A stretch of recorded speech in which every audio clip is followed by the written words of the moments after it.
Señoras y señores, como presidente de Nueva Economía,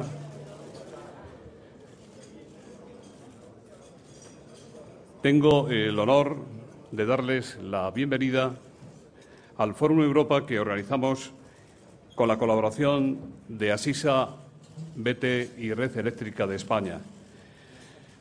Hoy tenemos efectivamente el honor de recibir al presidente de la Generalitat de Cataluña, molt honorable Artur Mas, en un momento cuya trascendencia no tengo que comentarles.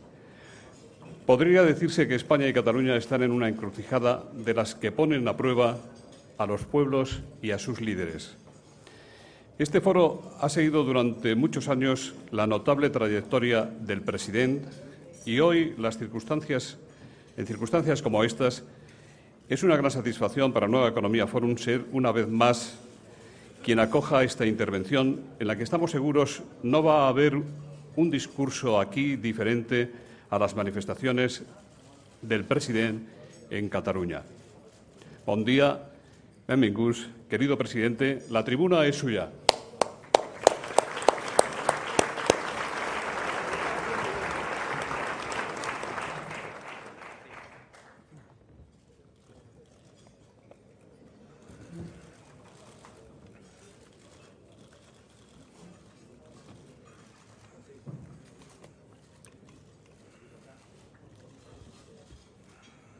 Bien, buenos días. Nuevamente, gracias por vuestra invitación. Presidente José Montilla, autoridades, señoras y señores, gracias, decía, por la invitación y, como ustedes comprenderán, de las veces que yo he estado en Madrid haciendo tribunas de este tipo, esta quizá es la más delicada de todas. Es la más delicada, se entiende, por las cosas que están pasando, hasta el punto de que justo hace un par de días, fue ayer, una persona con la cual me encontré, un buen amigo, me dijo: ¿tú crees que es oportuno que vayas a Madrid en este momento? Deja pasar un tiempo, deja que las cosas no estén tan en caliente, etcétera, etcétera.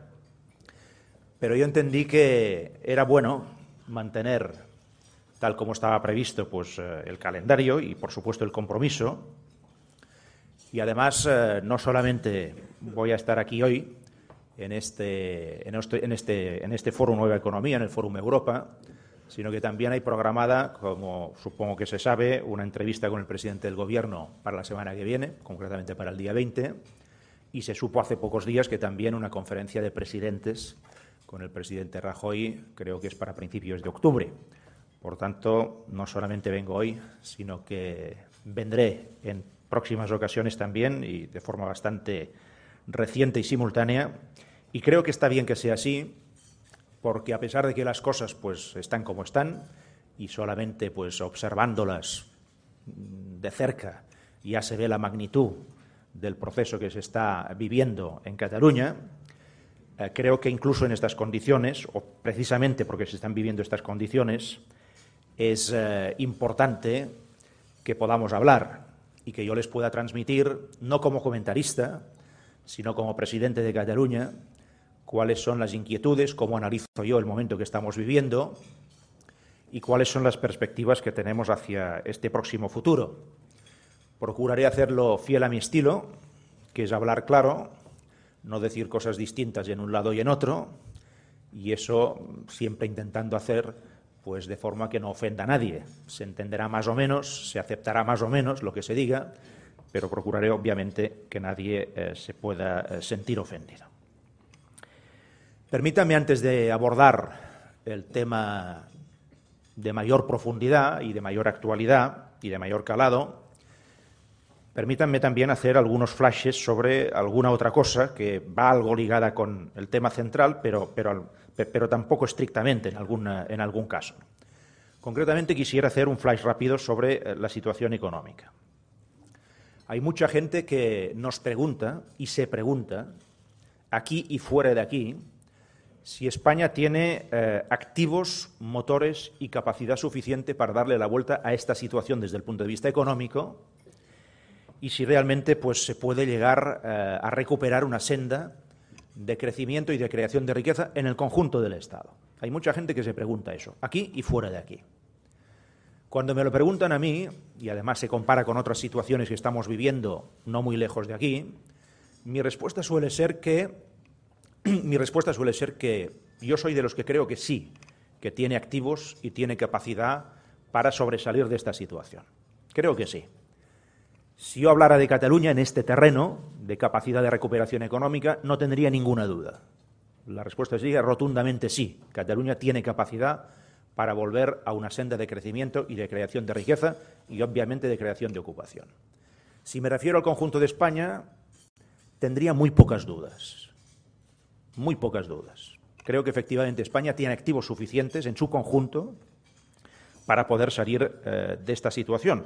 No en el corto plazo. Esto es evidente, ya se va viendo, ¿no? Pero, a diferencia de otras situaciones que ves que ahí el tejido productivo pues quizá no da suficiente como para volver a una senda de crecimiento significativa, creo que en España esto es distinto, ¿no? A pesar de que en este momento los pasivos que tenemos encima de la mesa, en la situación del conjunto de la economía española, son desgraciadamente superiores a los activos. Eso también hay que reconocerlo. En este sentido, déjenme hacer un análisis brevísimo, ¿no? Porque creo que esto también tiene su importancia máxima. Nosotros hemos dicho en muchas ocasiones que nuestro principal objetivo es precisamente darle la vuelta a la situación de crisis económica y que toda nuestra energía estaba y está en buena parte y en buena medida puesta precisamente en este terreno, ¿no? Si analizamos lo que nos viene encima en los próximos meses, este año, seguramente el año que viene, todo el mundo ya entiende que con las medidas que se están tomando y con el grado de poca confianza que hay en la sociedad española respecto a su propio futuro, con esos ingredientes, es muy difícil que la demanda interna nos lleve, que el consumo interno nos lleve precisamente a esa recuperación. Cuando se suben impuestos, y se suben casi todos, cuando se hacen recortes, y se hace en casi todas partes, cuando se incrementa el paro, e incluso la gente que tiene trabajo tiene un cierto temor en muchas ocasiones a perderlo, cuando hay menos crédito, cuando hay un proceso de desendeudamiento, de descargarse de los créditos acumulados y de las deudas acumuladas en estos últimos tiempos, de las familias, de las empresas, también de las administraciones en parte.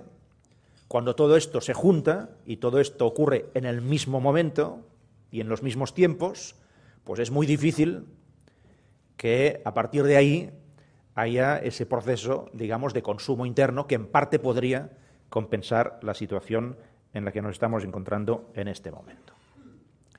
¿Qué nos queda, por tanto, en ese corto plazo?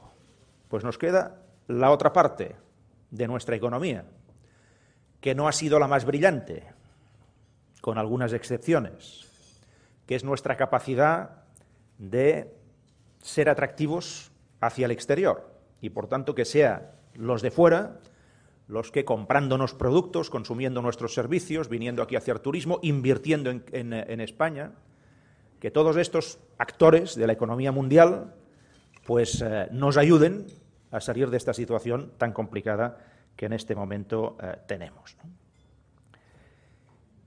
Y ahí, pues seguramente somos más atractivos ahora que hace un par de años atrás. Seguramente lo somos. Y prueba de eso es que la exportación misma pues está creciendo. Y concretamente en Cataluña está creciendo bastante, incluso mucho en algunos momentos. Y no de ahora de 4 meses, sino ya desde hace 2 o 3 años. Índices de crecimiento muy interesantes, ¿no? Y el turismo, pues también. Estamos teniendo temporadas turísticas, en general, pues depende del sitio, ¿no? Pero en general, como balance global, pues muy positivas, ¿no? Incluso la inversión extranjera, a pesar de que se dice que aquí no viene a invertir nadie desde fuera, tampoco es verdad. Después haré un pequeño paréntesis en este sentido, ¿no? Por tanto, es ahí donde tenemos, en el corto plazo, nuestra capacidad de una cierta recuperación. Difícilmente eso va a compensar la tonía de la demanda interior, ya lo sabemos, pero sin eso la caída sería mucho más dura. Y tenemos precedentes muy cerca nuestro en donde la caída es mucho más dura, precisamente porque esa capacidad, esa parte del sector exterior, pues prácticamente no existe en alguna otra economía. En nuestro caso sí. Y ahí, si me lo permiten, aunque sea un poco barrer hacia casa, ahí es donde en esa descripción entra Cataluña. Y háganse una pregunta. Si realmente es cierto, yo intento explicarlo así, si realmente es cierto que es en ese corto plazo todo el ámbito exterior el que puede tirar de nosotros y mejorar nuestra posición, ¿dónde hay que invertir?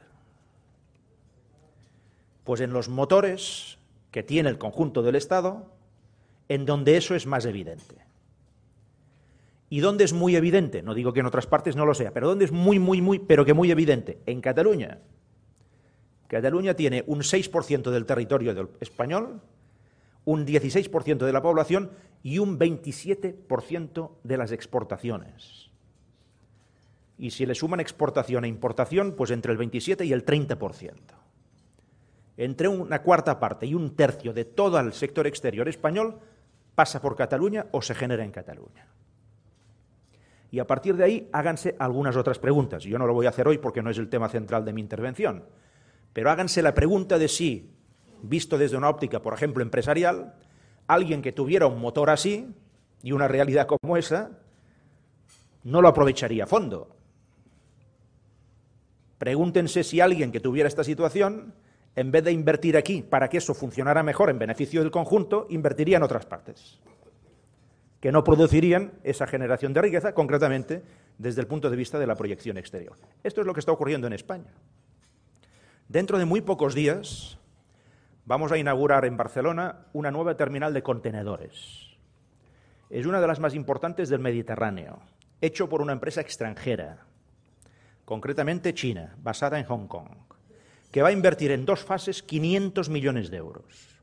Van a convertir el puerto de Barcelona en la referencia más importante del tráfico de contenedores en el sur de Europa.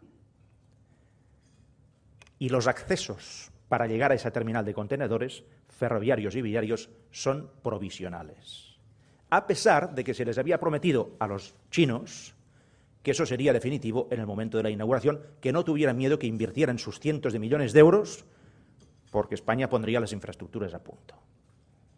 Y eso no viene de ahora, no viene ahora de la crisis, eso viene de los incumplimientos de hace muchos años atrás. Les pongo este ejemplo solamente para ilustrar hasta qué punto hay una dicotomía y una paradoja tremenda entre la realidad y las posibilidades y lo que está ocurriendo y cómo se están manejando las cosas. Bien, yo les hablaba de potencia exportadora. Tengan en cuenta que Cataluña es también la primera potencia turística de España. España es un gran país turístico en el mundo, de los primeros, y dentro de España Cataluña es quien más turistas recibe, concretamente turistas extranjeros. Y en cuanto a captación de inversión extranjera, que ciertamente estamos en un momento delicado, no hace mucho se publicaba un estudio a nivel europeo, creo recordar, de la consultora Ernst & Young, y hacía un análisis de todos los sitios en Europa en donde en el 2011 se canalizaron más proyectos de inversión directa, y resulta que el primero, si no recuerdo mal, fue Londres, el área de Londres, el segundo el área de París, el tercero Cataluña y el cuarto Madrid. O sea, en las 4 primeras plazas de este ranking europeo, en inversión directa, no en ampliaciones de instalaciones ya existentes o inyecciones financieras sobre sociedades ya existentes también, etcétera. En inversión directa en proyectos nuevos, Barcelona, Cataluña estaban en el tercer lugar y Madrid estaba concretamente en el cuarto. Déjenme también, hecho este flash sobre el tema económico, un flash sobre las políticas de control del déficit, porque se dice, y está a la page continuamente, que este terreno es donde nos jugamos más y se presenta concretamente esta política de austeridad, de control del déficit, etcétera, de reconducción de las finanzas públicas en general. Se presenta esto como un poco pues la antesala para resolver, o la condición necesaria para resolver y abordar todos los demás problemas que tenemos en este sentido. Cuando hablamos de políticas de control del déficit hay muchas controversias y son lógicas, porque el estrés al cual están sometidos algunos países, concretamente España también, y huelga decir Cataluña, y muchas comunidades autónomas, este estrés es muy duro, durísimo, ¿no? Déjenme decir también que cuando se habla en términos del control del déficit y de las políticas de austeridad, si se quiere hacer un debate serio, hay que preguntarse, la primera pregunta que hay que hacerse, que no se la hace nunca nadie, y a partir de ahí opina todo el mundo, la primera pregunta sería si queremos estar en el euro o no. cuando ustedes interpelan a alguien y les dicen, ¿usted quiere estar en el euro o no? Y yo se lo pregunté hace pocas semanas a los sindicatos y a las patronales catalanas, en una reunión que tuvimos discreta. Y hablábamos precisamente de estas cosas. Y al final les dije, decidme uno por uno si tenemos que estar en el euro. Respuesta, ¿se la imaginan? Todo el mundo dijo que sí. A partir del momento en que dices que sí, se producen unas condiciones. Y si dices que sí, tienes que aceptar las reglas de este juego. Puedes decir que no, y entonces quizá puedes moverte en otras reglas del juego, pero si dices que sí, hay unas reglas del juego. Y ahora estamos metidos de lleno en esas reglas del juego, ¿no? Y no solamente nosotros, fíjense que incluso los que se presentaron hace pocos meses como adalides de otro tipo de políticas que tenían que compensar y marginar un poco pues, estas líneas de austeridad, de control del déficit, etcétera, que se presentaron en Europa, países muy grandes, muy poderosos, de los que cuentan sí o sí. Se presentaron de una forma y lo están haciendo de otra. Algunos que dijeron, ese no es el camino, vamos a cambiarlo, están haciendo los mayores ajustes de su historia. Y están muy cerca de nosotros. La misma Holanda, que votó ayer, con un resultado ajustadísimo. El gobierno holandés, que era un gobierno complicado en cuanto a su composición, se rompió porque no fue capaz, en Holanda, que es uno de los países que después marca el ritmo, a pesar de que es un país de dimensión pues, más pequeña, en Holanda se rompió el gobierno porque aquel gobierno tan complicado en su coalición, en su composición, no era capaz de aprobar unos presupuestos que se acercaran al cumplimiento del déficit, impuesto por las normas de la Unión Europea y del euro. Estamos ahí, ¿no? Entonces, en eso, yo que soy partidario de que realmente esta política de austeridad se ajuste en el tiempo, es decir, que se asegure de que existe, pero de que se maneje con un tiempo razonable para que esto se pueda hacer sin romper las sociedades internas y la cohesión interna de las sociedades. Ha costado mucho llegar hasta nuestros estándares de estado del bienestar, eso hay que preservarlo como un bien común y eso necesita tiempo, la dirección es la que tiene que ser, pero necesita un poco más de tiempo, ¿no? Bien, este tiempo, y esto es lo que les quería comentar ya más a nivel de política interna, este tiempo que se necesita para hacer estas políticas de ajuste y de reducción de los déficits públicos, la eurozona, el Eurogrupo, a España se la va dando este tiempo. Este mismo año 2012, pues España tenía autorizado un déficit del 5,3 y se ha pasado al 6,3. Pero ahí es donde vamos a la política interior.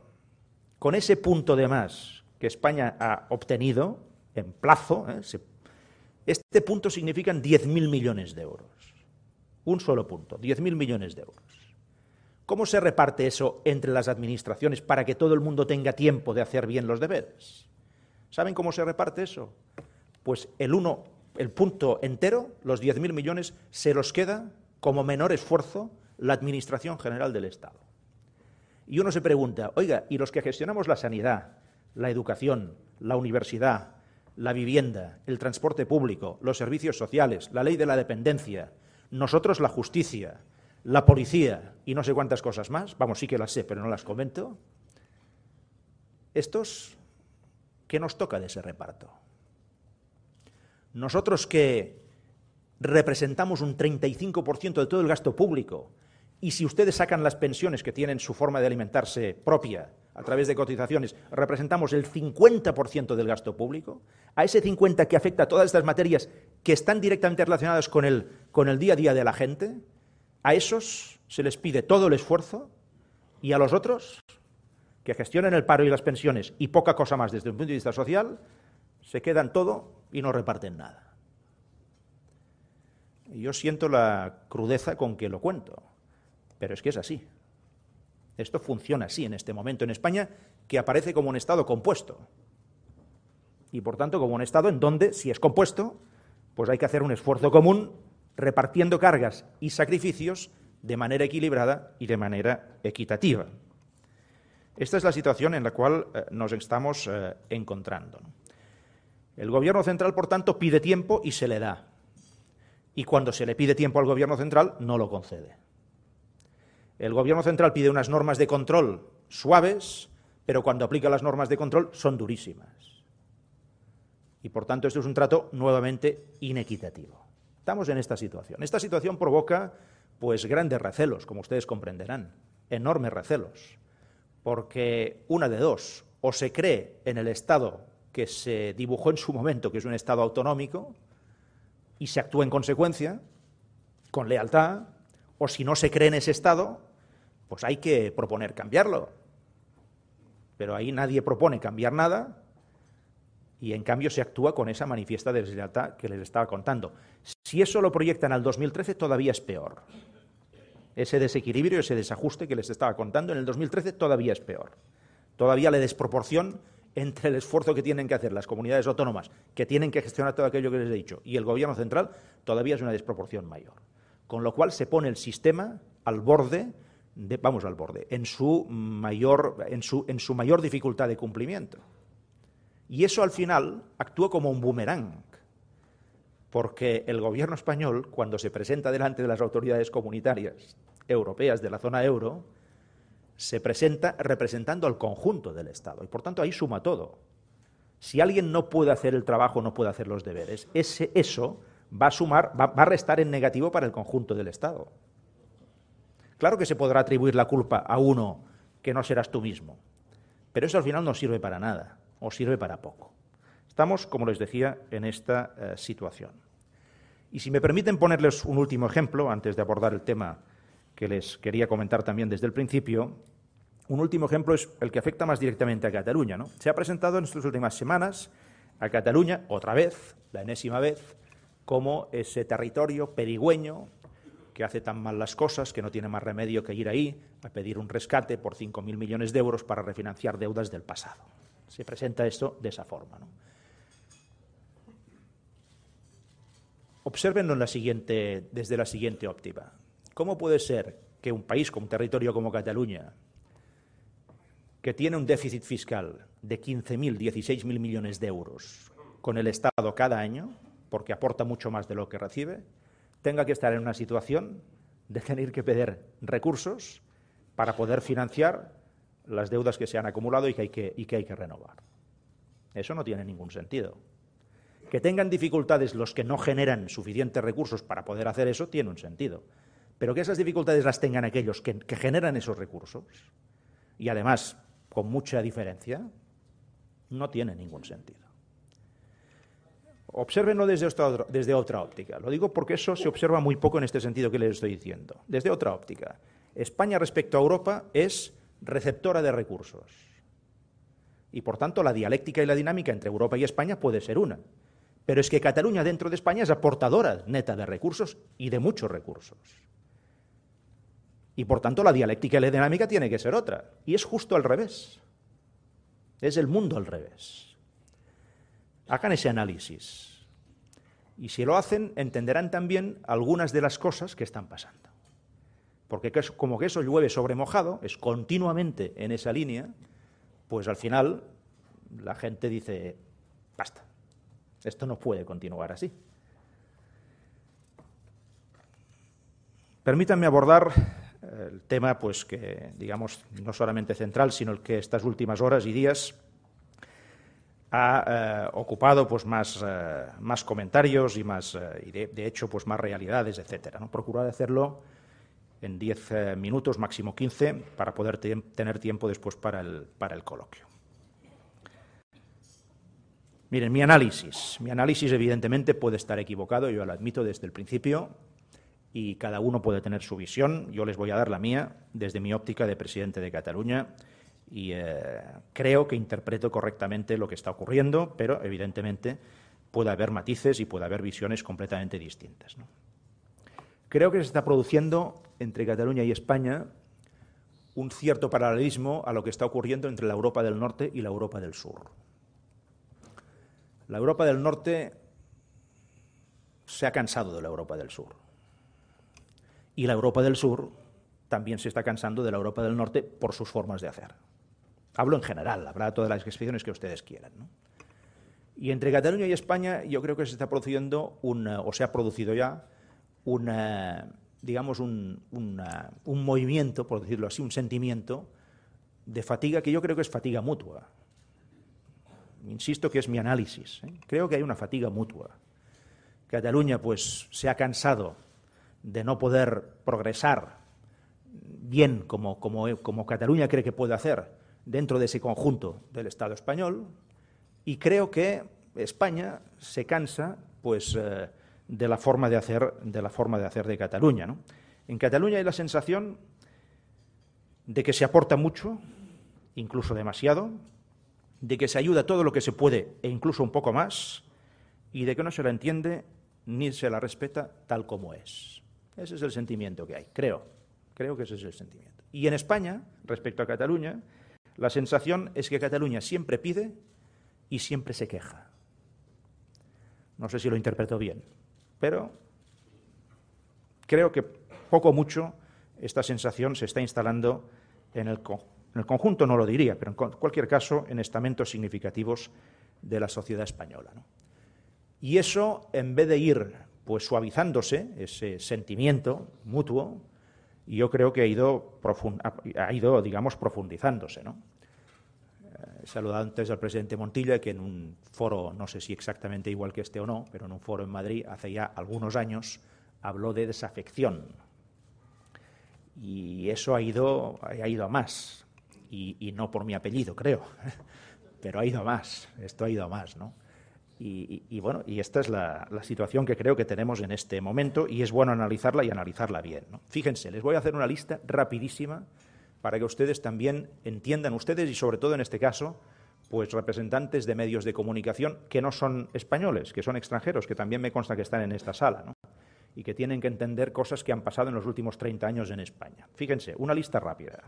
Desde Cataluña tenemos la sensación, a lo mejor no lo hemos hecho bien, pero tenemos la sensación de que nos partimos el brazo a favor de la Constitución española, a finales de los 70, de que estuvimos apechugando como el que más con los pactos de la Moncloa, de Fuentes Quintana, en el 77, 78, 79, para relanzar y recuperar la economía del conjunto del Estado. Que estuvimos al lado del rey, aunque tuviéramos un papel voluntariamente secundario, porque no nos dejó tenerlo más, estuvimos al lado del rey en el 23F como el que más. Que estuvimos siempre ayudando para que España, a principios de los 80, hiciera una buena incorporación en aquel momento al mercado común, a la Comunidad Económica Europea. Después, al euro, con todo lo que esto significó de la política de los años 90, y en cualquier caso, siempre que había un gobierno en minoría en España, apoyándole, fuera de un color o fuera de otro, fuera del PP o fuera del PSOE. Y además, si en esa lista ustedes le ponen que en cualquier tema relacionado con el terrorismo siempre hemos estado al lado del gobierno, sin matices, sin aprovechamientos, sin acentos, hasta el punto de llegar a votar una ley que nos costó mucho votar, que fue la ley de partidos. Y la votamos con el corazón realmente partido, se lo puedo asegurar. Pero incluso eso lo llegamos a votar. Y huelga decir, al lado del gobierno Zapatero y en los primeros meses del actual del gobierno Rajoy, para asegurar, se nos necesitara o no, desde un punto de vista aritmético, para asegurar un cierto mayor apoyo a las políticas de austeridad, en gran parte obligadas por nuestra pertenencia al euro y por nuestro pasado de estos últimos años. Les cito solo los grandes momentos. Y obvio, la política del día a día, que esta sería infinita en cuanto a los ejemplos, ¿no? Y al lado, ¿qué sentimiento tenemos? Invasión competencial permanente por parte de todo tipo de gobiernos. Los estatutos del año 79 y 2006 siempre a la baja, presumiendo de que se pasa el cepillo, que se entiende perfectamente lo que significa.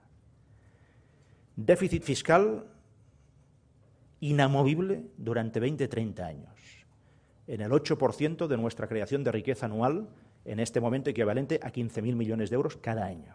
Eso no se ha movido ni un ápice.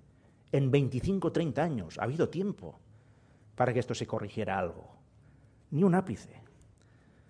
Infraestructuras siempre por debajo, el esfuerzo inversor del Estado en Cataluña siempre por debajo de nuestra población. Siempre. No de nuestra aportación al PIB. Siempre por debajo de nuestra población. durante 25 o 30 años. Cuando conseguimos que eso cambiara con el Estatuto del 2006 y se reconoció que efectivamente había que hacer en Cataluña un esfuerzo inversor por primera vez en democracia, equivalente a nuestro PIB durante 7 años, después se ha incumplido. Y ahora no se nos pagan las deudas.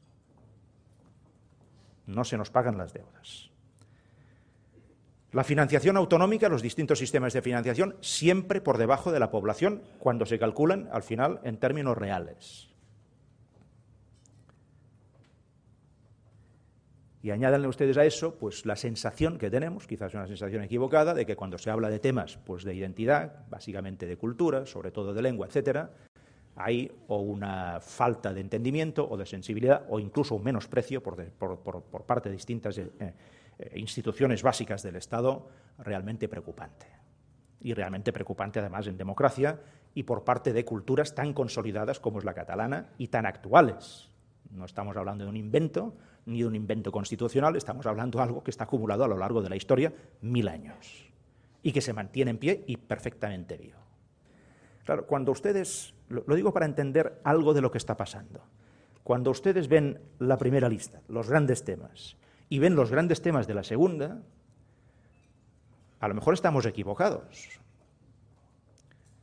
pero alguien quizá debería invertir algo de tiempo en analizarlo así, para entender algo también de lo que está pasando, ¿no? Y vamos en este sentido a la reacción que se está produciendo en Cataluña. Yo pediría, ya que estoy en Madrid, y como les decía, fiel a mi estilo, procuro pues, no establecer un doble lenguaje, yo les pediría aquí en Madrid a todos los que puedan tomar nota de eso, que no cometan el mayor error que se puede cometer en este momento, que sería minimizar lo que está pasando en Cataluña. Ahora puede haber una tendencia, bueno, no pasa nada, esto es una fiebre de final de verano, esta temperatura va a bajar rápidamente, esto no tiene mayor importancia, es una calentura, esto puede pasar. De hecho, ya está pasando algo, y esto sería nuevamente un gravísimo error. Les voy a dar un orden de la magnitud de lo que ocurrió el día 11 de septiembre en Cataluña y en Barcelona. Las estadísticas corroboradas por los estamentos oficiales, Guardia Urbana, Policía Autonómica, etcétera, hablan de 1,5 millones de personas. 1,5 millones puede ser igual a 1.400.000 que 1.550.000. Es igual. Al final, lo que era evidente es que en las calles de Barcelona había una multitud ingente, pacífica, cívica, y que lo que estaba haciendo era subrayar un proyecto propio. No iban contra nadie, no se insultaba, no era una bronca, era subrayar un proyecto propio. Que eso en democracia, pues es lo que toca, exactamente lo que toca, ¿no? Para que ustedes entiendan un poco la proporción, imagínense una manifestación en España de 9 millones de personas de golpe.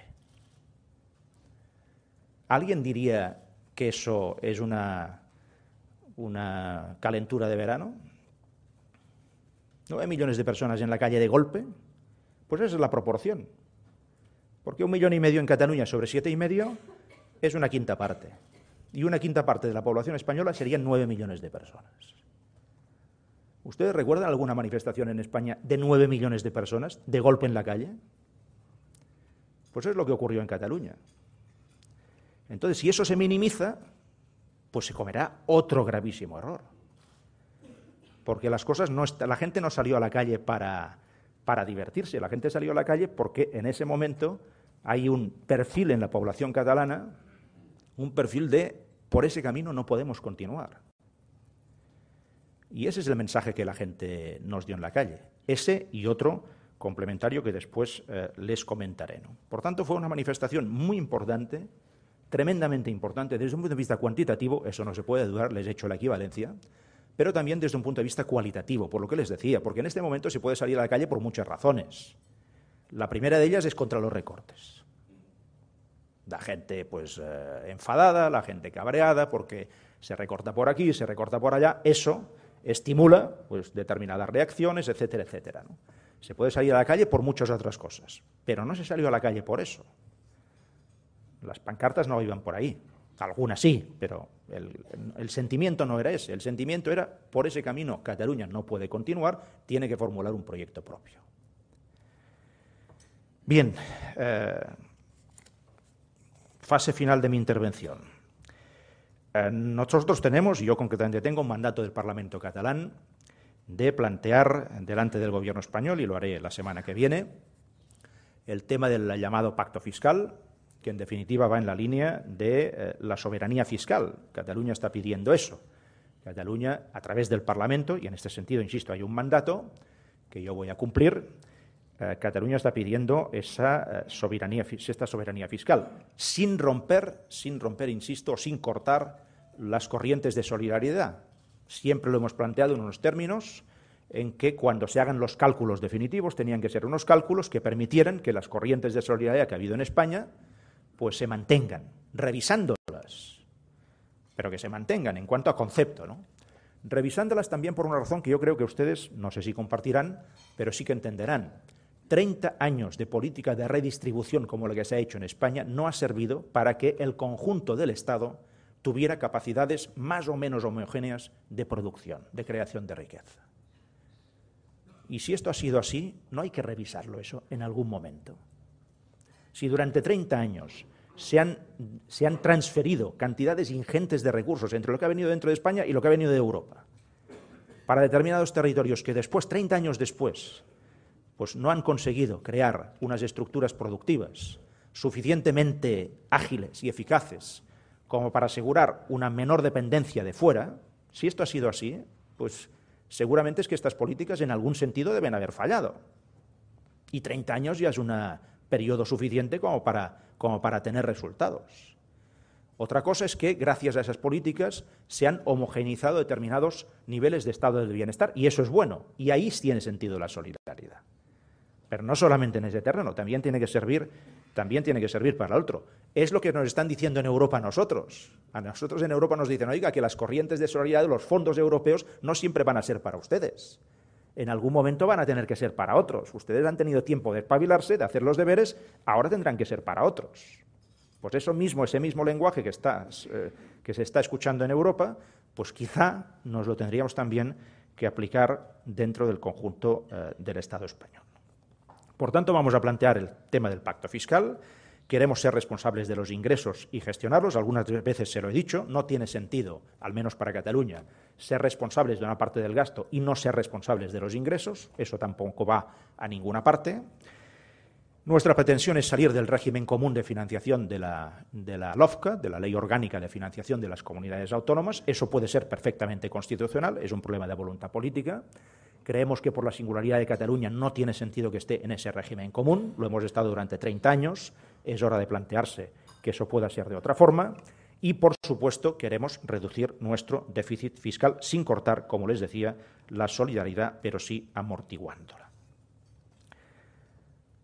Aparte de ese mandato del Parlamento, última reflexión que les quería hacer, hay un mandato también de la calle. Y hay un mandato, por tanto, de la población.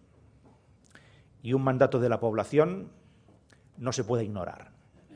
Al revés, hay que primero entenderlo, escucharlo y además encajarlo en el sentido de que lo peor que puede hacer un gobernante es cortar las alas de la ilusión de un pueblo. Y yo lo dije allí y lo repito aquí, yo me identifico con el clamor popular, porque vista la historia de la relación Cataluña-España, es lógico que se esté produciendo ese clamor popular. Tiene sentido. Yo me identifico con eso, ¿no?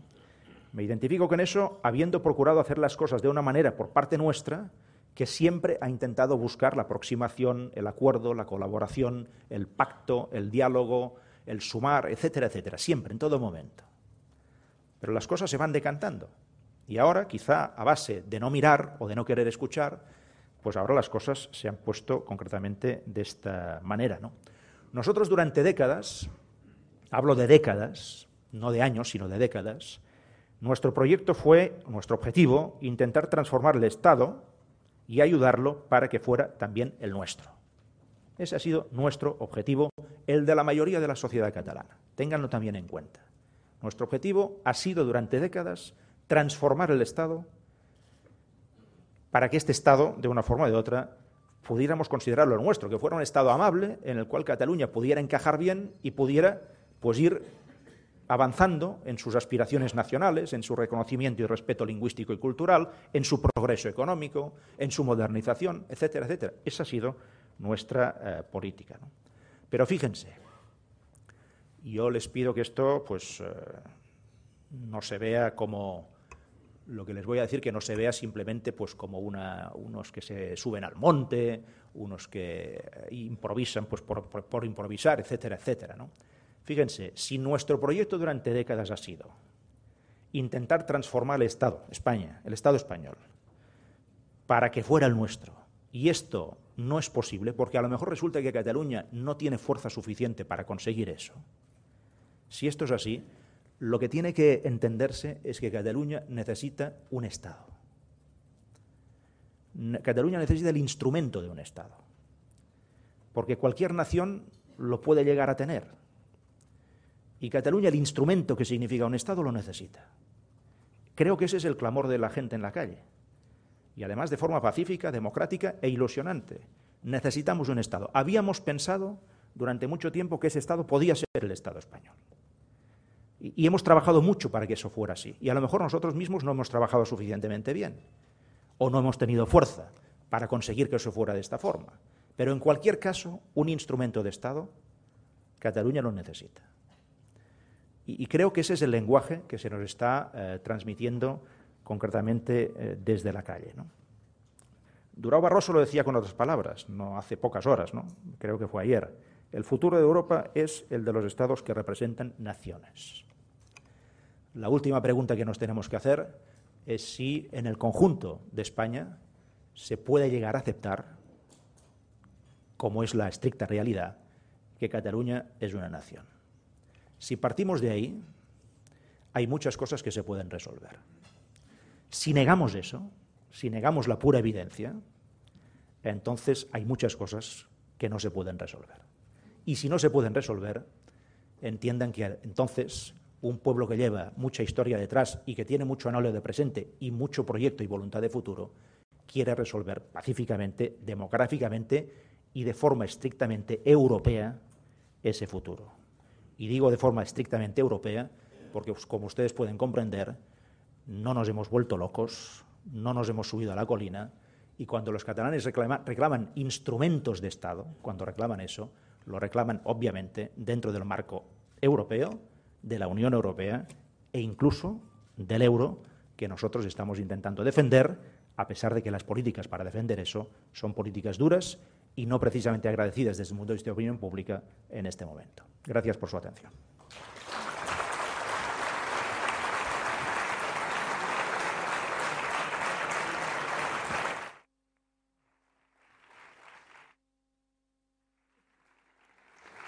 Muchas gracias, presidente. Hay muchas, podría imaginar usted, preguntas. Yo le rogaría la mayor concreción en las respuestas y ya sé de partida que es difícil.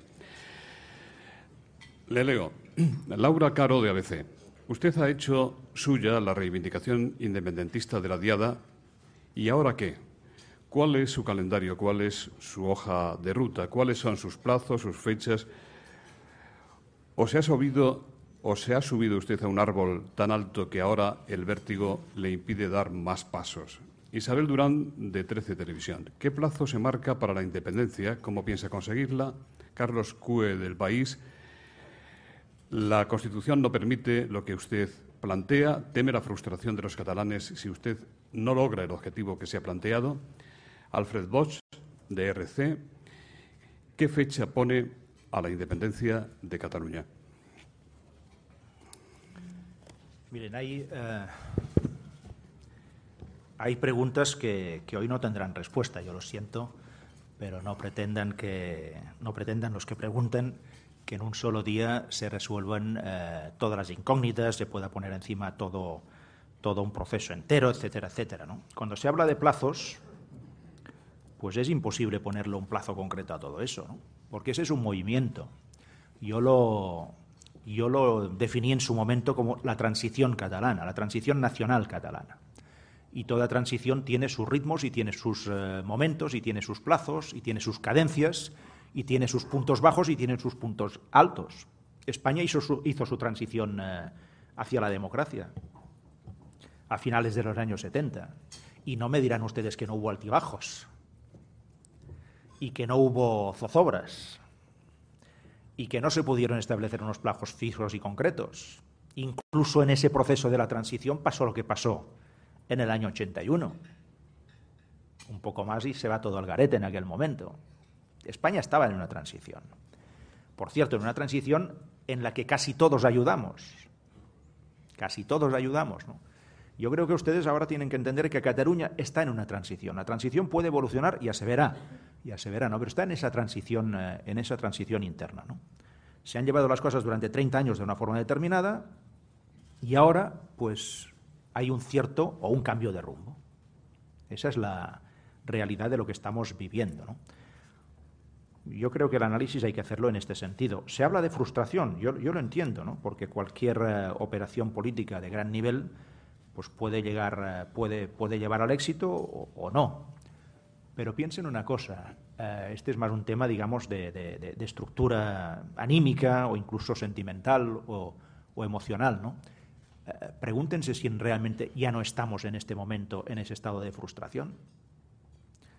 ¿Ustedes se creen que realmente se sale a la calle de la forma masiva que se salió si no hay un proceso de frustración instalado? Claro que lo hay. Esa frustración existe. Esa frustración en la sociedad catalana de decir hemos intentado algo durante 30 años y no nos está saliendo bien, esa frustración existe. Pasa que esta frustración te puede llevar a no hacer nada y agachar la cabeza, o te puede llevar en un pueblo vivo y en una realidad viva y con una voluntad de ser y de proyectarse hacia el futuro, como es el pueblo catalán, te puede llevar pues a formular proyectos de futuro. Y estamos en esa segunda parte, afortunadamente para nosotros, porque si no seríamos un pueblo muerto, un pueblo frustrado, definitivamente frustrado. Pero no lo somos, al revés, justo al revés, ¿no? Por tanto, creo que es mejor que se analice en este sentido, ¿no? Plazos, les he hablado de uno. Yo tengo un mandato de negociar la propuesta que salió del Parlamento catalán hace 2 meses atrás, por amplísima mayoría, es el pacto fiscal, en la línea del concierto económico, no lo hemos escondido nunca, nosotros pretendemos eso, no por ser un sistema de financiación estrictamente equivalente a otros que ya existen en el Estado, no tiene que ser estrictamente equivalente, puede tener su singularidad propia, pero en cualquier caso, pues tiene que ser un poco, el plazo más concreto es ese, ¿no? Pero que el plazo más concreto sea ese, no saca que, de una forma o de otra, pues el proceso de la transición esté en marcha. Y ese proceso de transición pues, ya se irá viendo hacia dónde nos llevará. Eso tiene unas etapas muy a corto plazo, pacto fiscal, concierto económico, soberanía fiscal, tiene eso a corto plazo. Veremos qué respuesta se nos da en el conjunto del Estado, eso hay que verlo. Hoy por hoy no hay respuesta. Hay voluntad por parte del presidente del Gobierno de escuchar esa propuesta, pues si hay voluntad de escucharla, nosotros la vamos a aprovechar, obviamente, y veremos a partir del 20 de septiembre cómo se van decantando los calendarios de ese posible acuerdo en materia del pacto fiscal, ¿no? Y a partir de ahí, pues según cómo vayan las cosas, pues insisto, la transición pues cogerá un poco más de ritmo o un poco menos, ya se verá, ¿no? Santos Luaces dice, en este mismo foro, el primer ministro de Finlandia dejó bastante claro que la segregación de regiones europeas no tiene cabida en las normas actuales. También parece poco probable que Durão Barroso incluyera tácitamente como nación a Cataluña cuando ayer habló de este tema. ¿Está usted tan seguro de que una Cataluña independiente sea un Estado miembro de la Unión Europea? El día después, ¿no tendría Cataluña que emitir su propia moneda, abandonar el euro, pagar aranceles y salir de las instituciones europeas? Miren, discutir si Cataluña es una nación o no se puede hacer toda la discusión académica que ustedes quieran. No hay límite en esa discusión. En España se ha hecho algunas veces esa discusión, siempre hemos perdido. Eso yo lo admito, siempre hemos perdido. Cuando hemos intentado establecer esta discusión, siempre hemos perdido. Porque nunca se ha reconocido que realmente Cataluña fuera una nación, con todo lo que eso después conlleva, ¿no? Estuvimos a punto de conseguir algo en esa línea cuando se formuló el pacto constitucional, porque ahí recuerdan ustedes que se diferenció entre nacionalidades y regiones, por decirlo así, ¿no? Y eso parecía que era una puerta clara hacia digamos, hacia el trato diferenciado, hacia realidades distintas. Parecía que esto era así, pero después la dinámica española, pues nos condujo prácticamente a la homogeneización, a lo que se conoció como el café para todos. Eso ahora se dice que fue un error, se dice normalmente en privado, se dice normalmente en silencio, ¿no? Pero bueno, pero error o no, es la realidad. Error o no, esa es la realidad. Claro, al final, ¿cómo se discute si un territorio es nación o no es nación? Pues yo les propondría un método muy práctico. Consultémoslo. ¿Verdad que en democracia debe ser la forma más directa y más clara de saberlo? Consultémoslo. ¿A quién? A los que pretenden ser nación. Y a lo mejor si los consultamos nos llevamos una sorpresa, porque a lo mejor resulta que hay una parte importantísima de la sociedad catalana que se considera nación a ella misma. Y si esto fuera así en democracia, ¿cómo habría que tratarlo? ¿Dándole la espalda, combatiéndolo o buscando vías de entendimiento y de reconocimiento? Digo en democracia. Fuera de la democracia estas cosas se tratan de otra manera.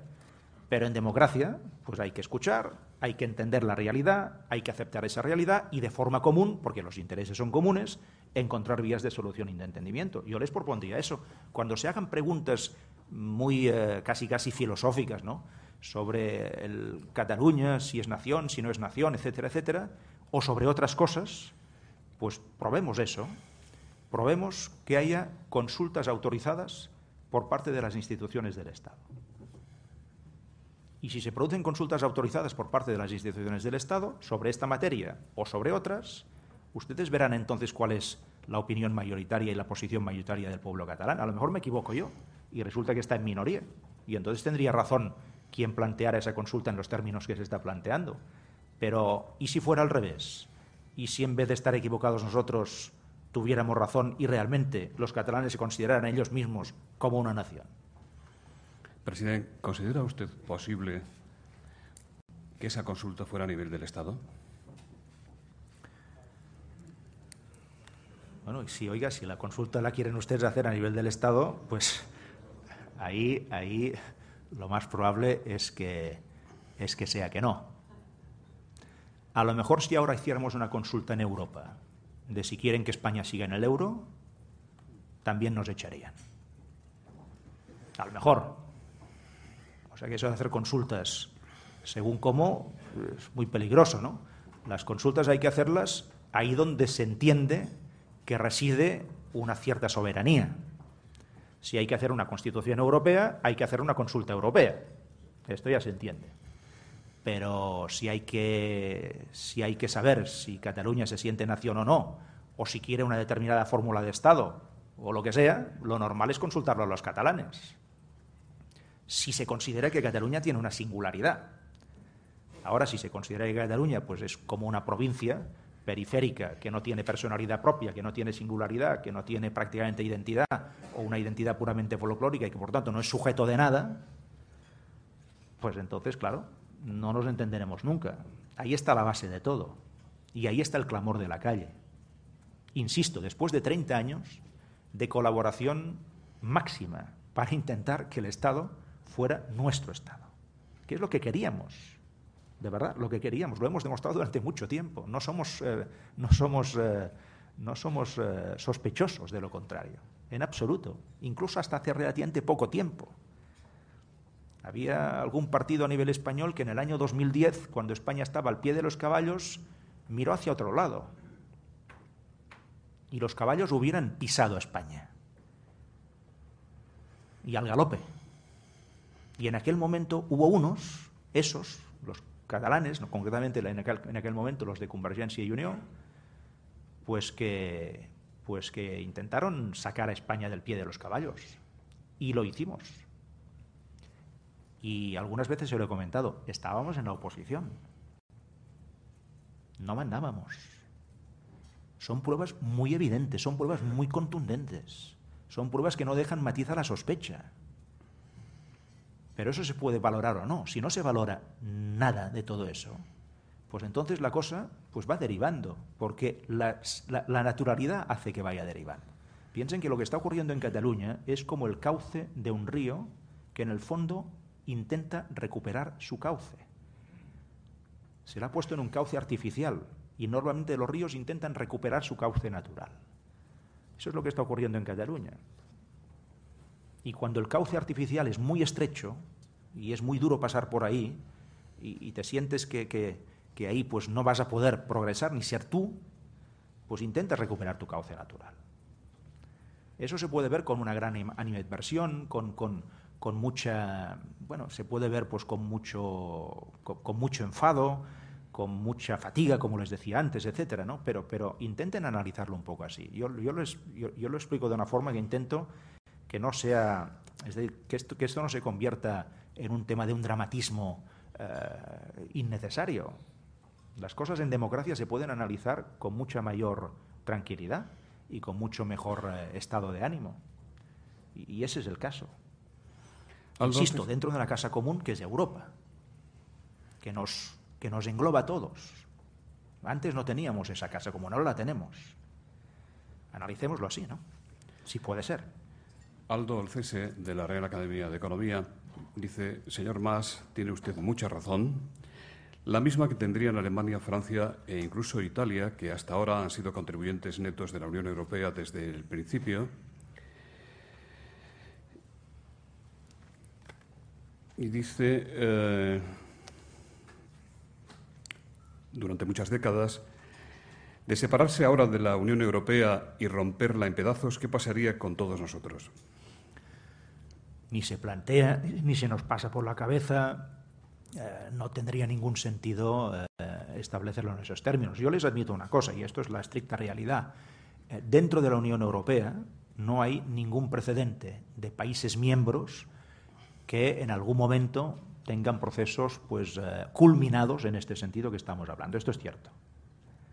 Hay uno que no está culminado, que está en proceso, que vamos a ver cómo deriva, que es el tema escocés. Este sí que es un país miembro de la Unión Europea y hay abierto en Escocia pues, un camino hacia una mayor singularidad escocesa. Vamos a ver cómo termina. No es seguro, no está claro cómo va a terminar el caso escocés. Pero hasta ahora no hay ningún precedente dentro de la Unión Europea, países miembros, que se haya formulado un proceso que ha culminado en este sentido. Los otros procesos que ha habido en Europa de formulación de estados ciertamente han sido por parte de países que estaban fuera de la Unión Europea. Bueno, esto es así. Pero yo no digo que eso tenga que llegar de forma inmediata, pero también Europa en algún momento tendrá que hacer alguna reflexión sobre algunas realidades que le pueden sobrevenir.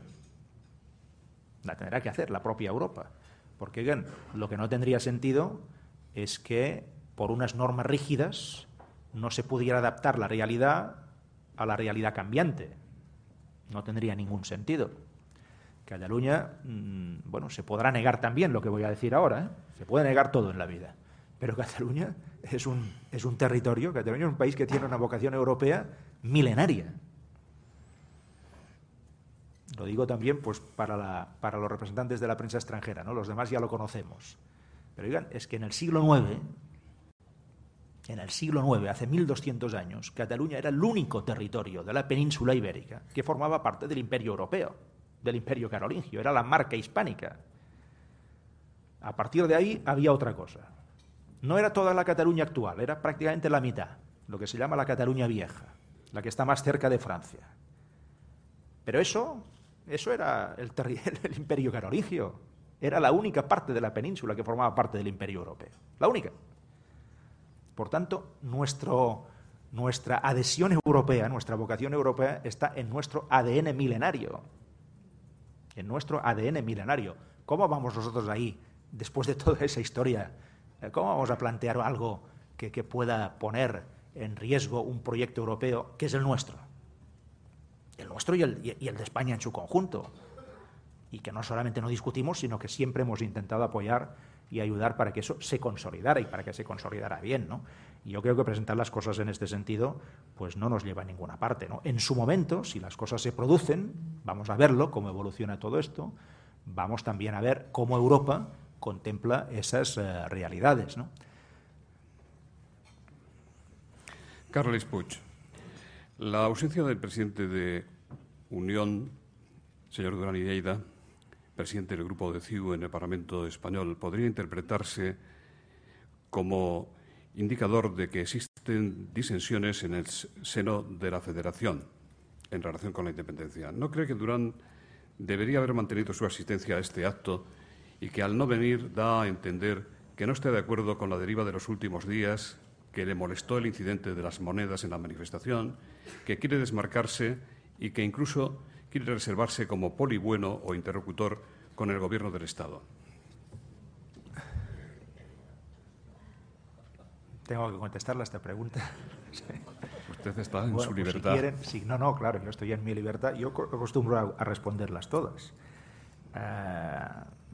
Me parece, sinceramente, un tema absolutamente irrelevante, déjenmelo decirlo así, ¿no? No tiene demasiada enjundia, porque, fíjense, si Duran estuviera en una posición tan radicalmente distinta a todo eso, yo me pregunto por qué fue a la manifestación. No sé, es que es de cajón eso, ¿no? Hay cosas que son tan de sentido común que dices, oiga, es que no sé por qué hay que analizarlas más. Duran estaba pudiendo no estar, porque además fue en silla de ruedas, puñeta. O sea que se lo podía haber ahorrado. Y fue. Y yo no fui, pues porque entendí que mi cargo de presidente de Cataluña, por tanto de todos los catalanes, me obligaba a preservar una posición estrictamente institucional y más con motivo de nuestro Día Nacional, del 11 de septiembre, ¿no? Pero él sí que estuvo.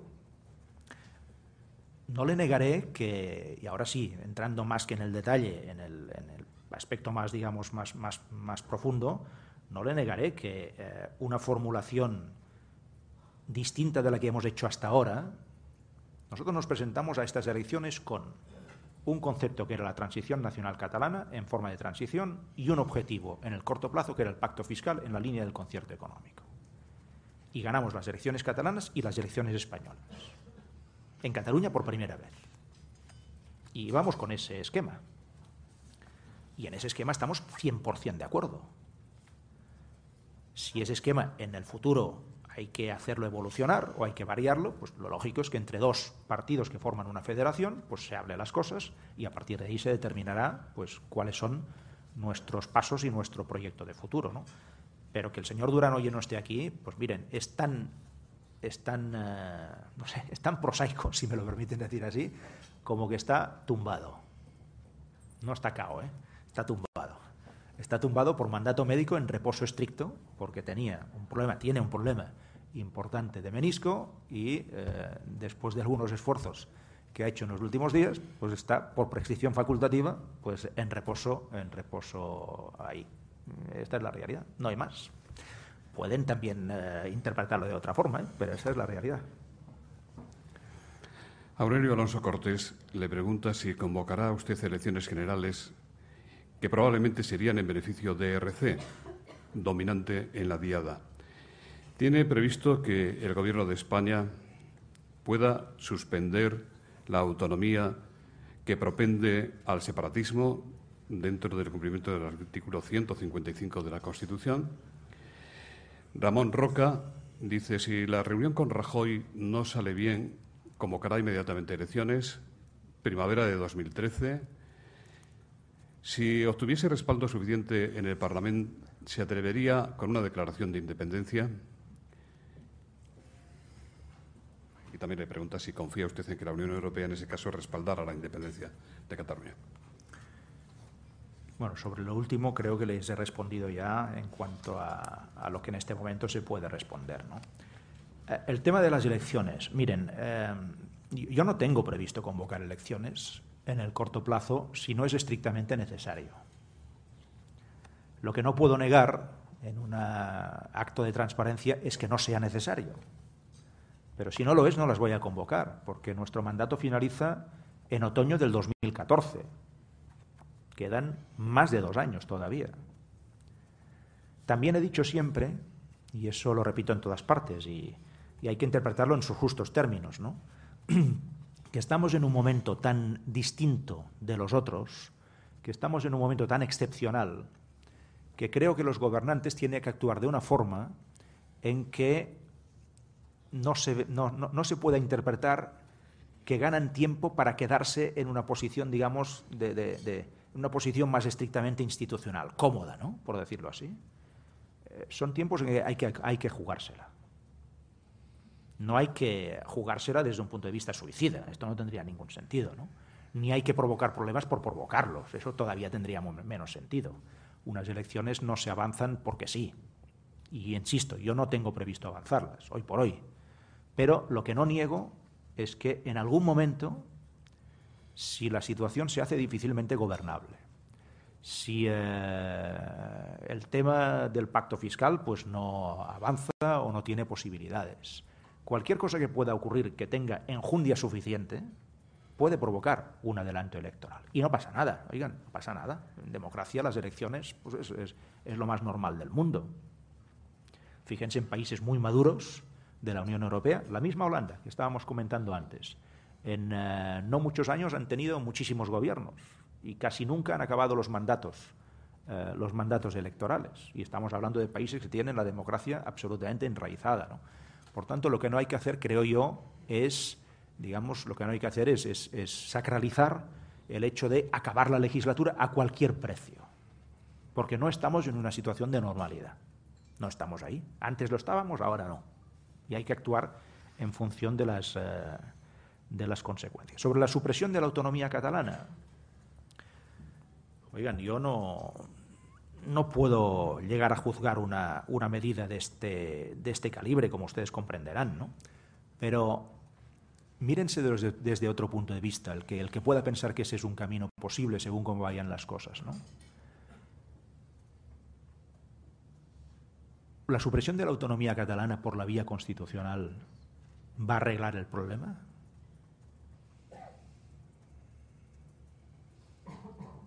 Es decir, a un pueblo que se siente nación y que está dispuesto a actuar como tal, ¿se le va a aniquilar ese sentimiento aplicando un artículo de la Constitución frío y administrativo y suprimiéndole la autonomía que tiene, que además el propio pueblo la considera escasa? Eso sería una sinrazón. Sería una sinrazón absoluta. Ahora, si ustedes me dicen, oiga, desde un punto de vista estrictamente constitucional, cogiendo la letra B, apartado no sé cuántos, artículo no sé qué, de tal, pues ¿se puede llegar a plantear por parte de alguien? Pues quizás sí. Pero sería una sinrazón completa. No llevaría a ninguna parte. Es mejor, creo yo, es mejor intentar abordar la realidad, intentar entenderla, escuchar por ambas partes, pero escuchar realmente, reconocer que hay un problema importante y un reto importante, y a partir de ahí, pues, encontrar soluciones. Pero si las soluciones son, pues, oiga, el ordeno y mando en contra de una realidad que se quiera o no durante siglos, es la que es, y que además hoy en día tiene un sentimiento muy vivo, como se está viendo, intentar arreglar eso por la vía del ordeno y mando no va a resolver nada, al revés. Teresa Salas, de Cataluña Radio, dice: ¿teme usted que Cataluña acabe intervenida por el Estado? ¿Y el éxito de la manifestación puede servir de argumento para evitar condiciones políticas a un rescate? Íñigo Aduriz, de Público, dice: ¿considera que esos cientos de miles de catalanes que salieron el martes a la calle podrían sentirse más cómodos dentro de una España federal?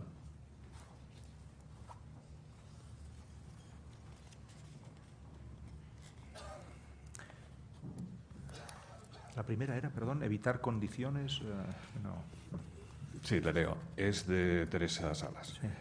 ¿El éxito de la manifestación puede servir de argumento para evitar condiciones políticas a un eventual rescate? Bueno, a eso me he referido antes. Yo les he descrito la situación en la que nos encontramos, que es una situación casi diabólica, ¿no? Porque es decir, el esfuerzo que se está pidiendo al sistema autonómico para rebajar los déficits y el gasto no se lo está aplicando la Administración General del Estado. Entonces ya no es un problema de condiciones o no. Y eso necesita también una reflexión en en el conjunto español. Yo cuando se me convoque a la conferencia de presidentes el día 2 de octubre, yo les voy a decir eso también, delante de los demás presidentes. Y ese ya no es un tema de condiciones o no, es un tema de equilibrios y de esfuerzo común. Porque si no, la pregunta que me hago yo es, resulta que todo el esfuerzo de reducción del gasto principal hay que hacerlo en sanidad y en educación.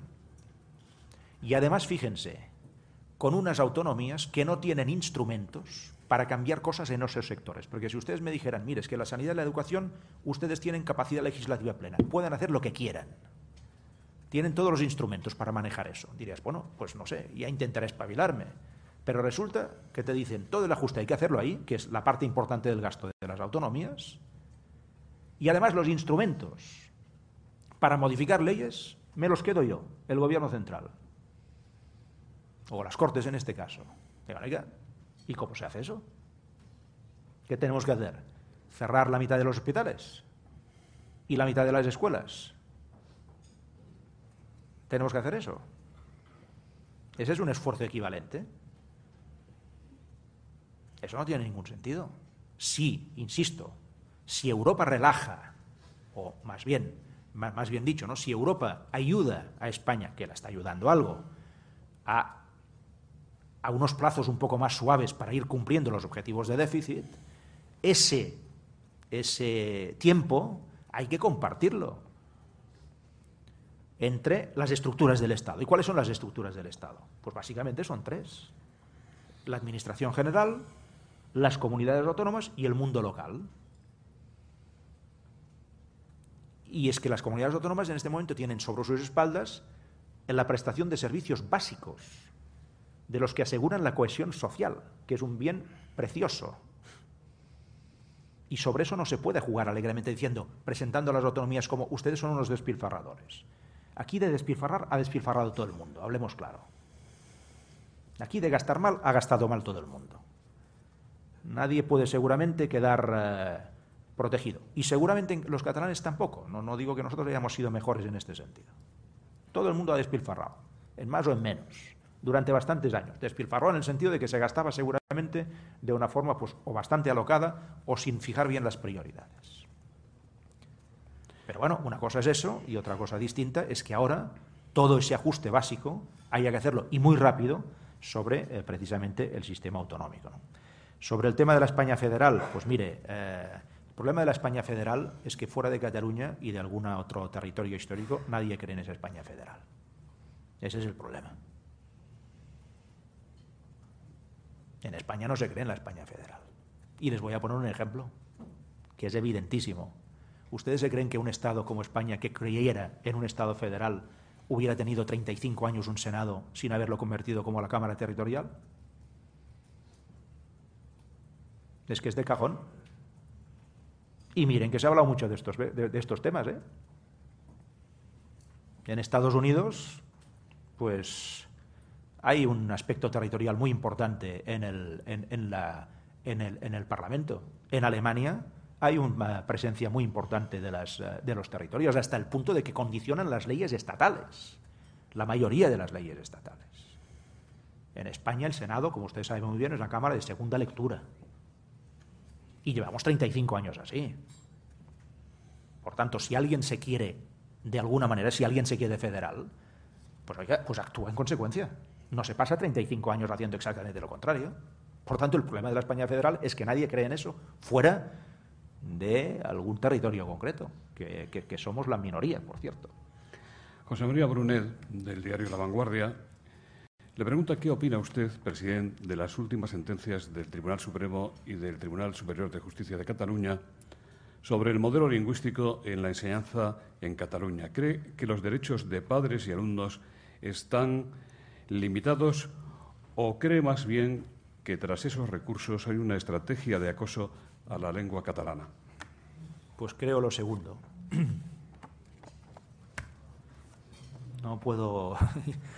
No le puedo poner muchos matices. Vamos, es muy evidente que es lo segundo.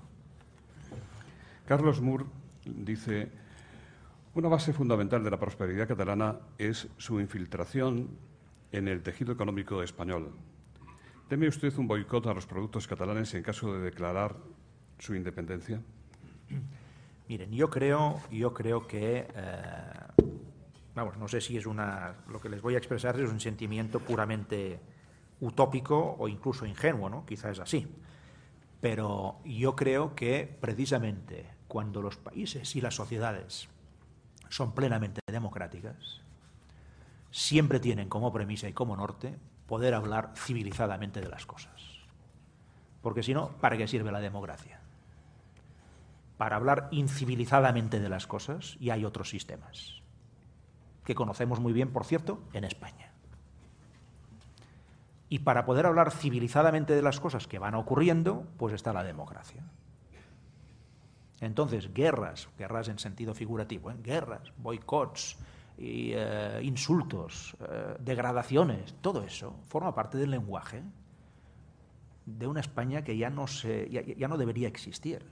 Que estamos en el siglo XXI, formamos parte de la Unión Europea, estamos entre las democracias maduras del mundo. Y eso hay que poder hablarlo civilizadamente, porque, oigan, pase lo que pase en los próximos meses o años, el nivel de relación que tiene que haber entre Cataluña y España tiene que ser un nivel de relación muy intenso. Pase lo que pase.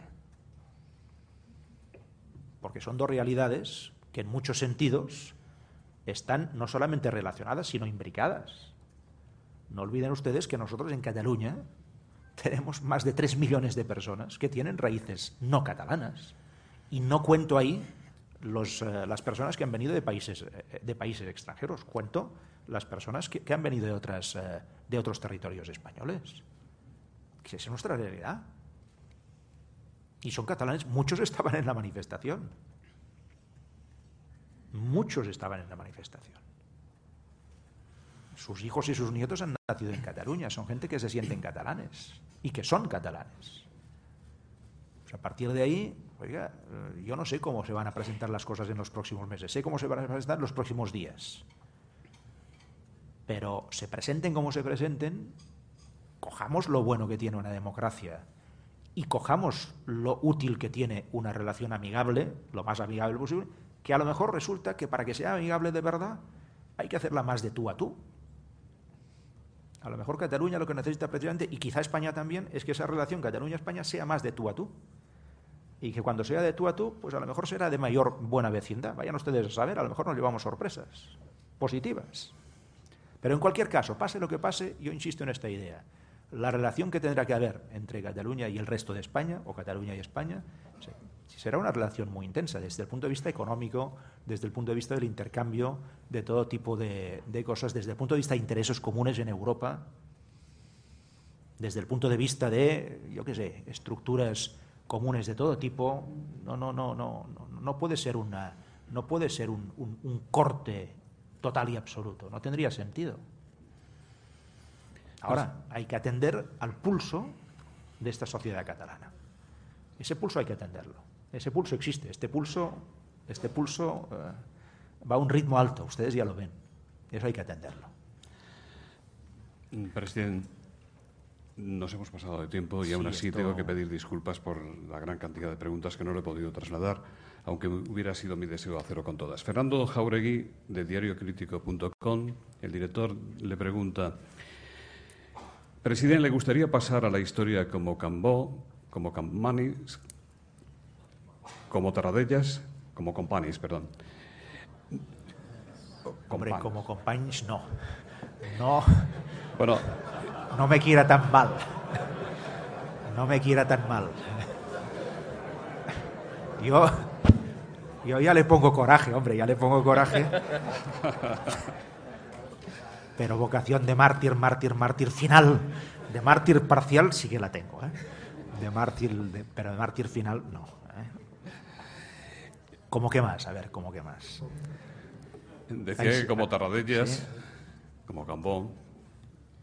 Y dice Fernando Jáuregui: no me diga que como Artur Mas, que le veo venir.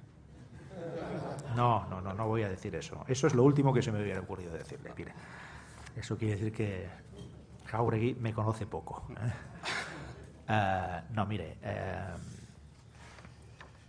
Yo si tuviera que hacer una definición así, a lo mejor les sorprenderá lo que les voy a decir. Hay que tener un poquito de conocimiento de la historia de Cataluña del siglo XX, ¿no?